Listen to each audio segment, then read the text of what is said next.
अस्सलाम वालेकुम दोस्तों, उम्मीद है आप सब लोग खैरियत से होंगे। बात करेंगे कोरोना की वैक्सीन के मतलब स्कूल्स में बच्चों को 12वीं क्लास के जितने भी तलबा हैं, बेशक वो गवर्नमेंट के हैं या प्राइवेट स्कूल्स के हैं, उन तमाम को अभी टीचर्स को और जितने भी लोग एग्ज़ामिनेशन हॉल्स में अपनी ड्यूटीज़ अंजाम देंगे, उनको भी जो है ऐलान कर दिया गया है कि 25 मई को उनको वैक्सीन लगाने का अमल स्टार्ट कर दिया जाएगा और एग्ज़ाम से पहले-पहले ये अमल कंप्लीट हो जाएगा।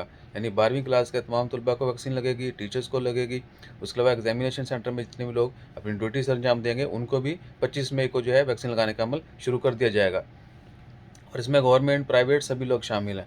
So good luck for them. इसके अलावा प्राइवेट कंपनीज़ को भी ऐलान कर दिया गया कि वो वैक्सीनेशन जो है वो रिज़र्व करवाना शुरू कर दें और इंशाअल्लाह ताला खैर आने वाले दिनों में जो है हो सकता है 45 से कम उम्र के जो हैं उनके लिए भी अनाउंसमेंट कर दी जाए और जून जुलाई में जो है बड़े पैमाने पर ओमान में वैक्सीनेशन का अमल स्टार्ट हो जाएगा। So be ready, don't run anywhere.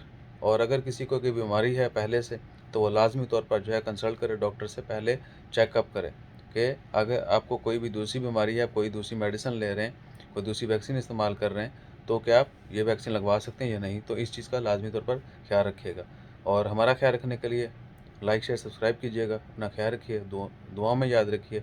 जज़ाकल्लाह, अल्लाह हाफ़िज़।